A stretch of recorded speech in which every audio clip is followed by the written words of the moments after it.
ఓం శాంతి.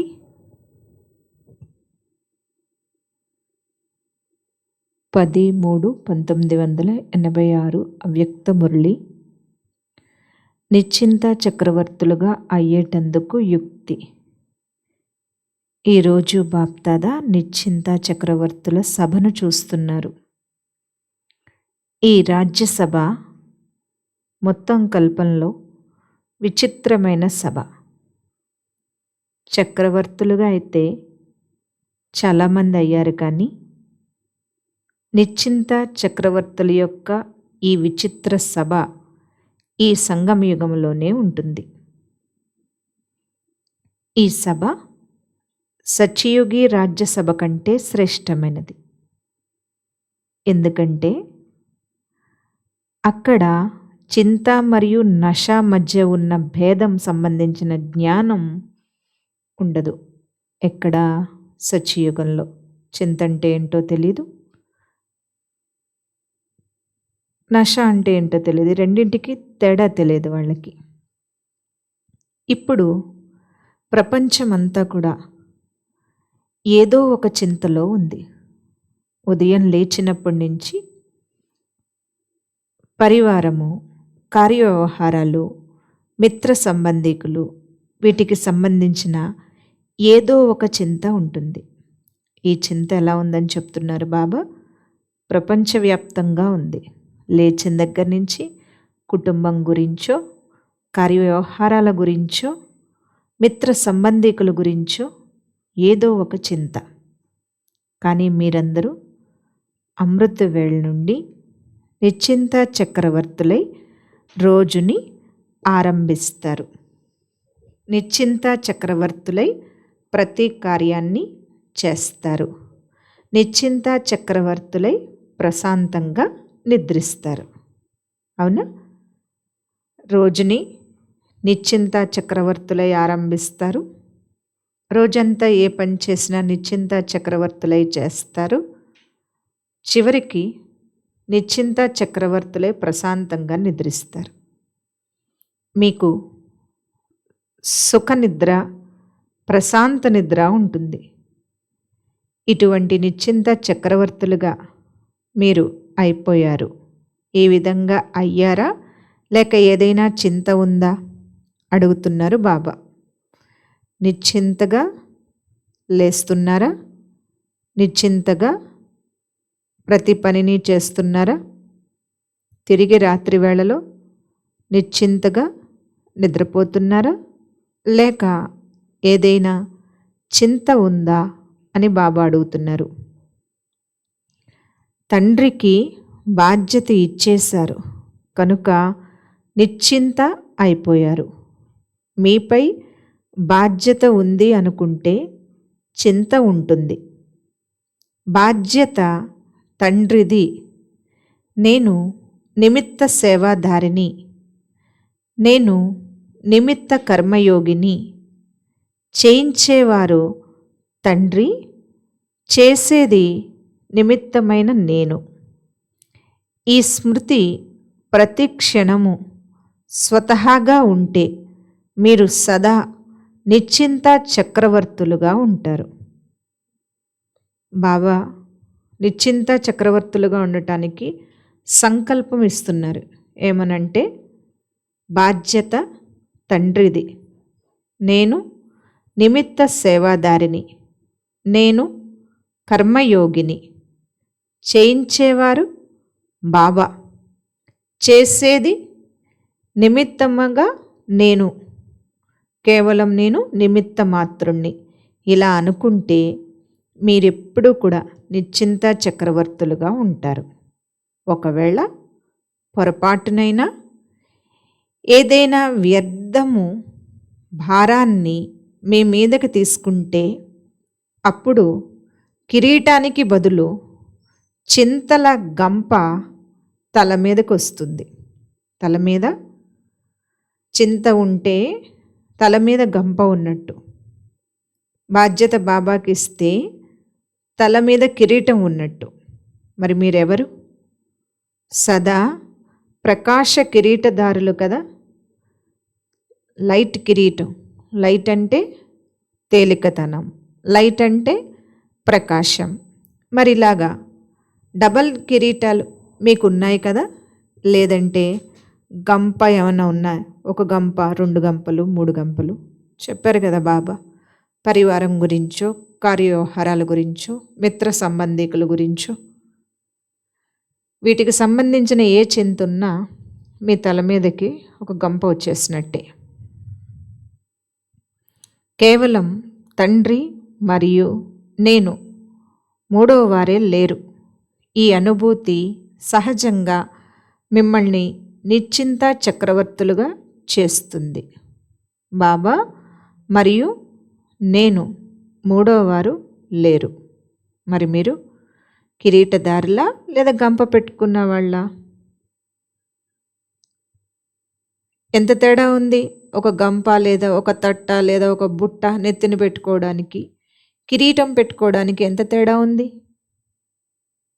కిరీటధారిగా ఉన్న ఒకరిని ఎదురుగా నిలబెట్టండి మరియు భారాన్ని మోస్తూ బొట్టెత్తుకుని నిలబడి ఉన్న ఇంకొకరు నిలబెట్టండి. చూడండి, ఏదో ఒక బరువు మోసేవాళ్ళు నెత్తిన గంప కానీ, ఒక బుట్ట కానీ, తట్ట కానీ ఏదో ఒకటి ఉంటుంది కదా. అలా ఒక బరువు మోస్తున్నటువంటి బుట్ట ఎత్తుకుని నిలబడిన ఒకరు, కిరీటం పెట్టుకున్న వాళ్ళు ఒకరు. మీకేం నచ్చుతుంది?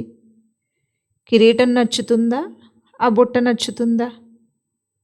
అనేక జన్మల అనేక భారాలనే గంపలన్నీ బాబా వచ్చి దించి మిమ్మల్ని తేలిగ్గా చేస్తారు. ఈ జన్మలో భారమే కాదు, అనేక జన్మల భారం కూడా బాబా తేలిక చేస్తారు. ఎప్పుడు తేలిక చేస్తారు? బాధ్యత మీది బాబా, నాది కాదు అన్నప్పుడు తేలికవుతారు. ఇది సదా గుర్తుండాలి, స్వతహాగా గుర్తుండాలి, ప్రతి సెకను గుర్తుండాలి. నిశ్చింత చక్రవర్తులు మీరు అంటే సదా డబల్ లైట్గా ఉండేవారు. మీరు చక్రవర్తిగా అవ్వనంత వరకు కర్మేంద్రియాలు కూడా మీ వశంలో ఉండవు. రాజుగా అయినప్పుడే మాయాజీతులుగా, కర్మేంద్రియ జీతులుగా, ప్రకృతి జీతులుగా అవుతారు. మూడింటిని జయించాలి. మాయ అంటే వికారాలు, కర్మేంద్రియాలు అంటే చూడటం, వినటం, మాట్లాడటం, చేయటం, తినటం, ఇలా కర్మేంద్రియాల యొక్క కర్మలు ఏవైతే ఉంటాయో, ఆకర్షణలు ఏవైతే ఉంటాయో వాటిని జయించటం, ప్రకృతిని జయించటం. ఈరోజు యూరప్ వారి టర్న్. యూరప్ వారు బాగా విస్తరించారు. యూరప్ తమ పక్క దేశాల కళ్యాణం కోసం మంచి ప్లాన్ తయారు చేశారు. ఎలా అయితే తండ్రి సదా కళ్యాణకారియో, పిల్లలు కూడా తండ్రి సమానంగా కళ్యాణకారి భావన పెట్టుకునేవారు. ఇప్పుడు ఎవరినైనా చూస్తే వీరు కూడా తండ్రికి చెందిన వారిగా అవ్వాలని దయ కలుగుతుంది కదా. అవునా? మీకు కళ్యాణకారి భావన బాబా తయారు చేశారు కదా. దయాభావన ఎలా కలుగుతుంది? వీరు కూడా బాబా పిల్లలుగా తయారవ్వాలని ఎవరినైనా చూసినప్పుడు మనకి లోపల ఒక సంకల్పం అయితే ఉత్పన్నమవుతుంది కదా. దాన్ని ఏమంటారు? కళ్యాణకారి భావన. చూడండి, బాప్ దాదా స్థాపనా సమయం నుండి విదేశీ పిల్లలందరికీ ఏదో ఒక రూపంలో గుర్తు చేసుకుంటూ ఉన్నారు. బాప్ దాదా స్మృతితో సమయం వచ్చినప్పుడు నలువైపులో ఉన్న పిల్లలు చేరుకున్నారు. బాప్ దాదా అయితే చాలా కాలం నుండి ఆహ్వానిస్తూ ఉన్నారు. ఆహ్వానం కారణంగా మీరు కూడా అయస్కాంతం వలె ఆకర్షితమై చేరుకున్నారు. ఇక్కడ అయస్కాంతం లాంటి ఆకర్షణ పరమాత్మ అయస్కాంతము. ఆ ఆకర్షణకు ఆకర్షితమై వచ్చారు. తండ్రికి చెందిన వారిగా ఎలా అయ్యారో మాకే తెలీదు అని అంటారు కదా. అవునా? బాబా పిల్లలుగా మీరు ఎలా అయ్యారు, ఏంటి మీ అనుభవం చెప్పండి అంటే, తండ్రికి చెందిన వారికి ఎలాగయ్యామో మాకే తెలియదు అంటారు. అంటే బాబా ఒక అయస్కాంతంలాగా స్వతహాగానే మనల్ని ఆకర్షించేశారు అన్న అనుభవం మనకు ఉంటుంది కదా. తండ్రికి చెందిన వారిగా అయినందుకు బాగా అనిపిస్తుంది. కానీ ఎలా అయ్యారు? ఏం జరిగింది? ఇది కూడా కూర్చుని ఆలోచించండి. ఎక్కడి నుండి ఎక్కడికి వచ్చి చేరుకున్నారు? ఆలోచిస్తే విచిత్రంగా అనిపిస్తుంది కదా. డ్రామాలో విధి నిర్ణయించబడి ఉంది. డ్రామాలో విధి అలాంటి నిర్ణయించబడి ఉంది. డ్రామా విధి అందరినీ మూల మూలల నుండి వేలికి తీసి ఒక పరివారంలోకి చేర్చింది. ఇప్పుడు ఈ పరివారమే నాది అనిపిస్తున్న కారణంగా అతి ప్రియంగా అనిపిస్తుంది కదా. బాబా పిల్లలకి లౌకిక సంబంధికుల కంటే అలౌకిక సంబంధాలే ప్రియంగా అనిపిస్తూ ఉంటాయి కదా. అయితే ఈ అలౌకిక సంబంధాలలో కూడా ప్రత్యేకించి ఒకరో ఇద్దరో అని కాదు, పరివారం అందరూ కూడా అతి ప్రియంగా అనిపించాలి. ఎందుకంటే అందరూ బాబా పిల్లలు, తండ్రి ప్రియాతి ప్రియమైన వారు. కావున మీరందరూ కూడా ప్రియంగా అయిపోయారు. మీరు కూడా తక్కువేమీ కాదు. బాబా ఎప్పుడు కూడా పిల్లలను తక్కువ చేసి మాట్లాడరు. ఎప్పుడు ఎలా చెప్తారు బాబా? పిల్లల్ని ముందుకు తీసుకెళ్ళాలని, పిల్లల్ని ఇంకా ప్రాప్తి స్వరూపులుగా తయారు చేయాలని చూస్తూ ఉంటారు.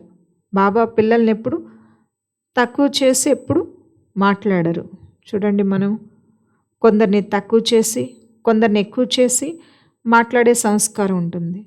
ఎవరిని తక్కువ చేస్తాం, ఎవరిని ఎక్కువ చేస్తాం? ప్రియమైన వారిని ఎక్కువ చేస్తాం.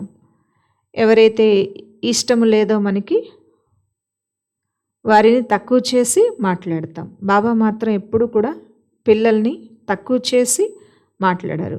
ఏమంటారు? ఇంకా మీరు తక్కువేమీ కాదు అంటారు. మీరందరూ కూడా బాప్దాదా సాంగత్యం యొక్క ప్రభావంతో అతి ప్రియంగా అయ్యారు.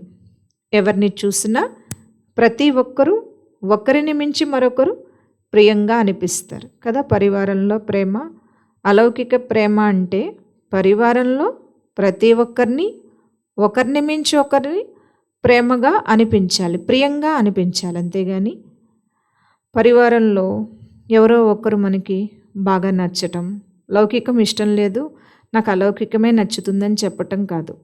అలౌకికం అంటే ఏంటి? అది బేహద్, ఒకరిద్దరికి చెందింది కాదు. అది తగులుపాటు అంటారు.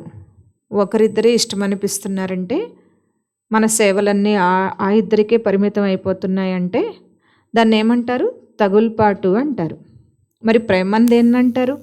ప్రేమకి హద్దు లేదు, అందరికీ పంచొచ్చు, బేహద్దుగా పంచొచ్చు. పరివారంలో ఒకరిని మించి ఒకరు ప్రియంగా అనిపించటమే అలౌకిక ప్రేమ. లౌకిక ప్రేమ అయితే అలా ఒకరిద్దరికి పరిమితం అవుతుంది. ఇది అలౌకిక ప్రేమ, ఆత్మిక ప్రేమ, బేహద్దు ప్రేమ. కనుక పరివారంలో ప్రతి ఆత్మ ఒకరిని మించి ఒకరు ప్రియం అనిపించాలి మనకి.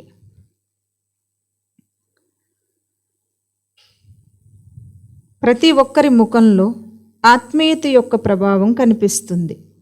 ఫారినర్స్కి మేకప్ వేసుకోవటం ఇష్టం. మరి ఇది ఫరిస్తా స్థితి అనే మేకప్ వేసుకునే స్థానం. ఈ మేకప్ ఎటువంటిదంటే దీంతో మీరు నిజంగానే ఫరిస్తాగా అయిపోతారు. మేకప్ వేసుకున్న తర్వాత ఎవరు ఎలా ఉన్నా కానీ పూర్తిగా మారిపోతారు కదా. మేకప్తో చాలా సుందరంగా కనిపిస్తారు.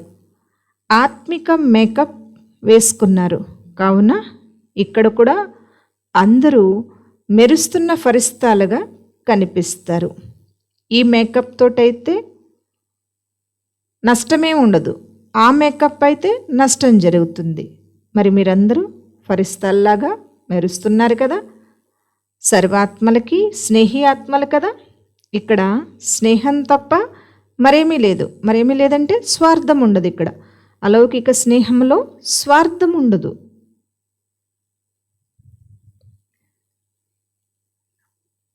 స్నేహం ఎలా చేయాలి? వాళ్ళు ముందుకు తీసుకెళ్ళటానికి చేయాలి, కానీ మన స్వార్థానికి ఉపయోగించుకోవటానికి స్నేహం చేయకూడదు ఎప్పుడు కూడా. ఏ స్నేహాన్ని, అలౌకిక స్నేహాలని స్వార్థ ప్రయోజనాల కోసం ఉపయోగించుకోకూడదు. ఇక్కడ ఆత్మిక స్నేహము స్వార్థం ఉండదు. స్నేహం తప్ప ఇంకేమీ ఉండదు. ఇక్కడ లేచిన స్నేహంగా గుడ్ మార్నింగ్, తిన్నా స్నేహంగా బ్రహ్మభోజనం, నడిచిన స్నేహంగా తండ్రితో కలిసి చేతిలో చేయి వేసి నడుస్తారు. బాబాతో స్నేహం, ఇక్కడ సర్వులతో స్నేహము, బాబాతో స్నేహము. బాబాతో స్నేహం గురించి ఏం చెప్తున్నారు? లేచిన వెంటనే స్నేహంతో గుడ్ మార్నింగ్, తింటే బాబాతోనే బ్రహ్మభోజనం తినాలి, నడిస్తే బాబా చేతిలో చేయి వేసి నడవాలి. ఫారినర్స్కి చేతిలో చేయి వేసి నడవటం ఇష్టం కదా, కనుక బాబా కూడా సదా తండ్రి చేతిలో చేయి వేసి నడవమని అంటారు. తండ్రి చేయి ఏంటి? శ్రీమతం కదా. ఒంటరిగా నడవద్దు. ఒంటరిగా నడిస్తే బోర్ అయిపోతారు. ఒంటరిగా నడిస్తే ఎవరి దృష్టి అయినా పడుతుంది. తండ్రితో పాటు నడిస్తే ఎప్పుడూ మాయా దృష్టి పడదు. ఏం చెప్తున్నారు బాబా? వాళ్ళ దృష్టి తగిలింది, ఆ దృష్టి తగిలింది, ఈ దృష్టి తగిలింది అని ఎక్కువ చెప్పుకుంటూ ఉంటారు కదా. బాబా అంటున్నారు, మీరు ఎక్కడికి వెళ్ళినా ఒంటరిగా వెళ్ళకండి, బాబా తోడుగా, బాబా స్మృతిలో వెళ్ళండి, అప్పుడు మాయా దృష్టి పడదు అని చెప్తున్నారు బాబా. పైగా బాబా తోడు ఉన్న కారణంగా సంతోషంగా, ఆనందంగా తింటూ నడుస్తూ ఆనందిస్తూ ఉంటారు. మరి ఈ సహచరుడు అందరికీ ఇష్టమే కదా, ఈ ఫ్రెండ్ అందరికీ ఇష్టమే కదా. బాబాతో నడిస్తే ఏ మాయా దృష్టి తగలదు. పైగా బాబా తోడున్న కారణంగా సదా సంతోషంగా ఉంటారు, ఆనందంగా ఉంటారు. కనుక ఇలాంటి దిష్టి తగలేసింది, దిష్టి కొట్టేసింది, ఇలాంటి బలహీన సంకల్పాల్లోకి వెళ్ళకండి. బాబాతో పాటు వెళ్ళండి, ఒంటరిగా వెళ్ళకండి అని చెప్తున్నారు బాబా. మరి ఇలాంటి ఫ్రెండ్ మీ అందరికీ ఇష్టమే కదా. ఇంకెవరికైనా కావాలా? మరొక కంపెనియన్ అంటే సహచరుడు అవసరం లేదా అడుగుతున్నారు బాబా. బాబాతో పాటు వీళ్ళు కావాలి. బాబా ఎలాగూ ఉంటూనే ఉంటారు, బాబా తర్వాతే ఎవరైనా, ఇలా చెప్తూ ఉంటాం కదా మనం. బాబాతో పాటు పోని బాబా తర్వాత అని ఎవరైనా ఉన్నారా? ఎప్పుడైనా మీ మనస్సుని ఆహ్లాదపరచటానికి ఇంకెవరైనా కావాలా అడుగుతున్నారు బాబా. మీ మనస్సుని ఆహ్లాదపరచటానికి ఇంకెవరైనా కావాలా?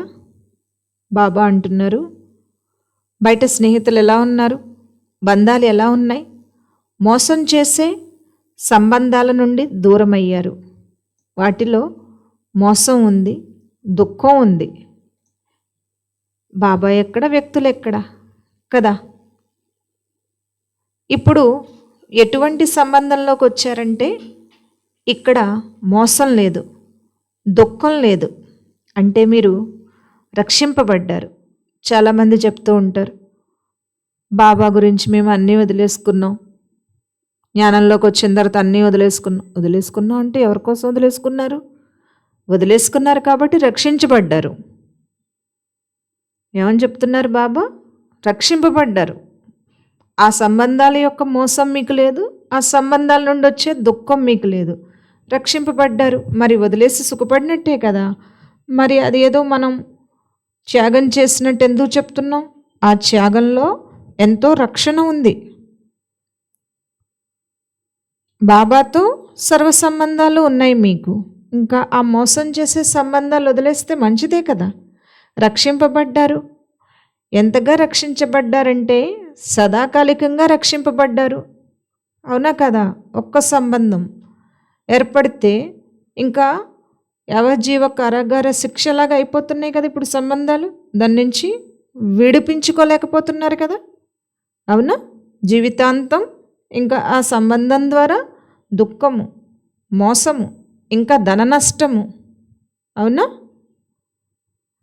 ఎన్నున్నాయి. వాటన్నిటి నుంచి రక్షించుకున్నారు మీరు.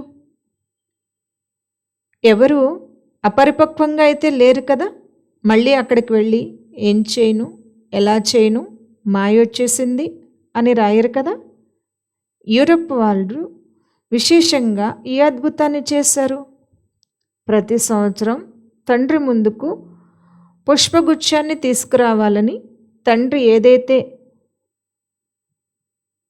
చెప్తారో ఆ తండ్రి మాటలను ప్రాక్టికల్లోకి తీసుకొచ్చేటందుకు అందరూ బాగా అటెన్షన్ పెట్టడాన్ని బాప్దాదా సదా చూస్తూ ఉంటారు. మన అటెన్షన్ దేని మీద పెట్టాలి? తండ్రి ఏదైతే చెప్తున్నారో దాన్ని ప్రాక్టికల్లోకి తీసుకురావాలి. ప్రతి సంవత్సరం తప్పిపోయిన తండ్రి తన పిల్లలను తన ఇంటికి చేర్చాలి, తమ పరివారంలోకి చేర్చాలి. ఈ ఉల్లాసం సదా ఉంది. ఎవరికి? యూరప్ వాళ్ళకి. యూరప్ వారు ఈ లక్ష్యాన్ని పెట్టుకుని బాగా వృద్ధి చేయటాన్ని బాప్దాదా చూస్తున్నారు. ఏంటి? తప్పిపోయిన పిల్లలు ఎవరైతే ఉన్నారో తండ్రి నుంచి వాళ్ళని ఇంటికి చేర్చాలి, పరివారంలోకి చేర్చాలని చెప్పి వాళ్ళు సేవ చేస్తున్నారు. అది బాప్దాదా చూస్తున్నారు. మరి తండ్రి మహావాక్యాలను, తండ్రి ఆజ్ఞను పాటించేవారిని ఏమంటారు? ఆజ్ఞాకారి అని అంటారు కదా. ఆజ్ఞాకారి పిల్లలపై విశేషంగా తండ్రి ఆశీర్వాదాలు సదా ఉంటాయి. బాబా ఆజ్ఞపైన నడిస్తే ఆశీర్వాదాలు ఉంటాయి. ఆజ్ఞాకారి పిల్లలు స్వతహాగానే ఆశీర్వాదాలకు పాత్రులైన ఆత్మలుగా ఉంటారు. ఇప్పుడు ఎవరైనా ఉన్నారనుకోండి, ఎవరేం చెప్పినా వాళ్ళు చేసి పెడుతున్నారనుకోండి, అందరూ ఏం చేస్తారు? ఆశీర్వాదాలు ఇస్తారు. అవునా? అలాగే బాబా చెప్పింది చేసినప్పుడు, ఆజ్ఞాకారి అయినప్పుడు బాబా నుండి ఆశీర్వాదాలు లభిస్తాయి. కొన్ని సంవత్సరాల క్రితం ఎంత కొద్ది మంది ఉండేవారు, కానీ ప్రతి సంవత్సరం వృద్ధిని పొందుతూ చాలా పెద్ద పరివారంగా అయిపోయారు. 1 నుండి 2, 2 నుండి 3 ఇలా ఎన్ని సెంటర్లు అయిపోయాయి? యూకే ఒక్కటే విడిగా పెద్దది. అందరి కనెక్షన్ అయితే యూకేతో ఉంది కదా. ఎందుకంటే విదేశాలకు పునాది అక్కడే ఉంది. ఎన్ని శాఖలు వచ్చినా కానీ, వృక్షం ఎంత విస్తరించినా కానీ కనెక్షన్ అయితే పునాదితోనే ఉంటుంది. ఒకవేళ పునాదితో కనెక్షన్ లేకపోతే విస్తారం ఎలా వృద్ధి చెందుతుంది? చూడండి, బాబా అంటారు, మీరు ముందుకు వెళ్ళండి, కానీ మిమ్మల్ని ముందుకు తీసుకెళ్ళినోళ్ళని మర్చిపోకండి అని. వృద్ధిలోకి వెళ్ళాలి కానీ విధి మర్చిపోకూడదు. వృక్షం పెద్దదైపోయినా కానీ దాని వ్రేళ్ళు భూమిలోనే ఉండాలి. ఆ పునాదితో, మట్టితో నాకేం సంబంధం అనుకుంటే ఏమవుతుంది? విస్తారం అవుతుందా ఆ వృక్షము? లండన్లో విశేషంగా అనన్య రత్నాలను నిమిత్తం చేశారు. ఎందుకంటే పునాది కదా, విదేశాలకు పునాది లండన్. కాబట్టి బాబా అక్కడ అనన్య రత్నాలు నిమిత్తంగా చేశారు.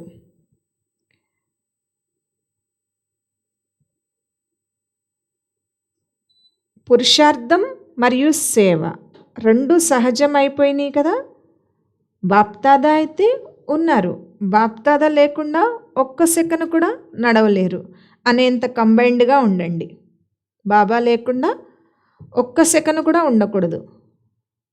అయినప్పటికీ సాకార రూపంలో సేవా సాధనాలలో, సేవా ప్రోగ్రాం ప్లాన్లలో తోడుగా తమ ఉన్నతి కోసం కూడా ఎవరికైనా ఏదైనా డైరెక్షన్ అవసరం ఉంటే అందుకోసం కనెక్షన్ పెట్టడం జరిగింది. బాబా ఎప్పుడు తోడుగా ఉంటే మరి నిమిత్తమైన ఆత్మలు ఎందుకు అని మీకు అనిపిస్తే బాబా చెప్తున్నారు, బాబా సదా కంబైన్డ్గా ఉన్నప్పటికీ, ఒక్క సెకను కూడా వేరుగా లేకపోయినప్పటికీ సాకార రూపంలో సేవలో కానీ, సేవా ప్రోగ్రామ్స్లో కానీ, సేవా ప్రోగ్రామ్స్ కోసం ప్లాన్స్ వేయటంలో కానీ, స్వోన్నతి కోసం కానీ, ఎవరికైనా ఏదైనా డైరెక్షన్ అవసరమైతే ఇవ్వటం కోసం నిమిత్తాత్మల్ని మాధ్యమంగా పెట్టడం జరిగింది. ఇది నిమిత్తంగా తయారు చేయబడిన మాధ్యమం. దీంతో సహజంగానే పరిష్కారం లభిస్తుంది. చాలాసార్లు మాయా తుఫాన్లు ఎలా వస్తాయంటే, ఆ సమయంలో మన బుద్ధి లైన్ క్లియర్గా లేని కారణంగా బాబా యొక్క డైరెక్షను, బాబా యొక్క శక్తిని క్యాచ్ చేయలేరు. ఈ నిమిత్తాత్మలు ఎందుకు బాబా ఉండగా అని మీరు అడిగితే బాబా ఏం చెప్తున్నారంటే, నిమిత్తాత్మలు ఎందుకు పెట్టారంటే బాబా కొన్నిసార్లు అంటే మాయా తుఫాన్లు ఎలా వస్తాయంటే, బుద్ధి లైన్ క్లియర్గా ఉండనప్పుడు బాబా యొక్క డైరెక్షన్ని కానీ బాబా యొక్క శక్తిని కానీ క్యాచ్ చేయలేరు. ఎవరు? విద్యార్థులు. అటువంటి సమయంలో సాకార మాధ్యమాన్ని బాబా నిమిత్తంగా పెట్టారు. వారినే మీరు దాదీలు, దీదీలు అని అంటారు. బాబా ఏమంటారు? నిమిత్తులు అని అంటారు బాబాకైతే. దీనివలన మీ సమయం వృధా అవ్వదు. అయితే మీరు ధైర్యవంతులని బాప్ దాదాకి తెలుసు. అక్కడి నుండే వెలువడి అక్కడి సేవకు నిమిత్తంగా అయ్యారు. అంటే ధర్మం ఇంటి నుండే ప్రారంభమయ్యింది అన్న పాఠాన్ని బాగా పక్కా చేసుకున్నారు. అక్కడే నిమిత్తంగా అయ్యి వృద్ధిని ప్రాప్తింప చేసుకోవటం అనేది చాలా మంచిది. కళ్యాణ భావనతో అందరూ ముందుకెళ్తున్నారు. ఎక్కడైతే దృఢ సంకల్పం ఉంటుందో అక్కడ సఫలత ఉండనే ఉంటుంది. ఏం జరిగినా కానీ సేవలో సఫలత పొందవలసిందే. ఈ శ్రేష్ఠ సంకల్పం ఈరోజు ప్రత్యక్ష ఫలాన్ని ఇచ్చింది. ఇప్పుడు పరివారాన్ని చూసి విశేషమైన సంతోషం కలుగుతుంది కదా. విశేషంగా పాండవులే టీచర్లు, శక్తులు సదా సహయోగులుగా ఉండనే ఉన్నారు. పాండవుల ద్వారా సేవలో విశేష వృద్ధి అనే ప్రత్యక్ష ఫలం లభిస్తుంది. సేవ కన్నా ఎక్కువగా సేవా కేంద్రాల సందడి, సేవా కేంద్రాల ప్రకాశము శక్తులతో నిండి ఉంటుంది.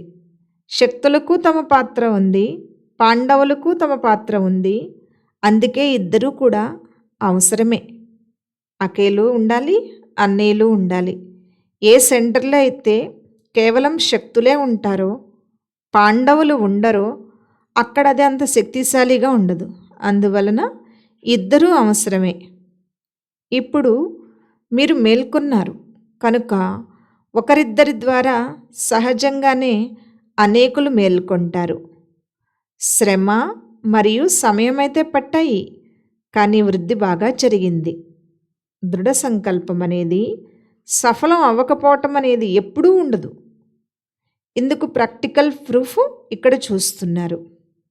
ఇక్కడైతే సేవ జరిగేలా లేదు అని ఒకవేళ కొంచెమైనా నిరాశ చెంది ఉంటే ఆ బలహీన సంకల్పం సేవలో తేడాను తీసుకొస్తుంది.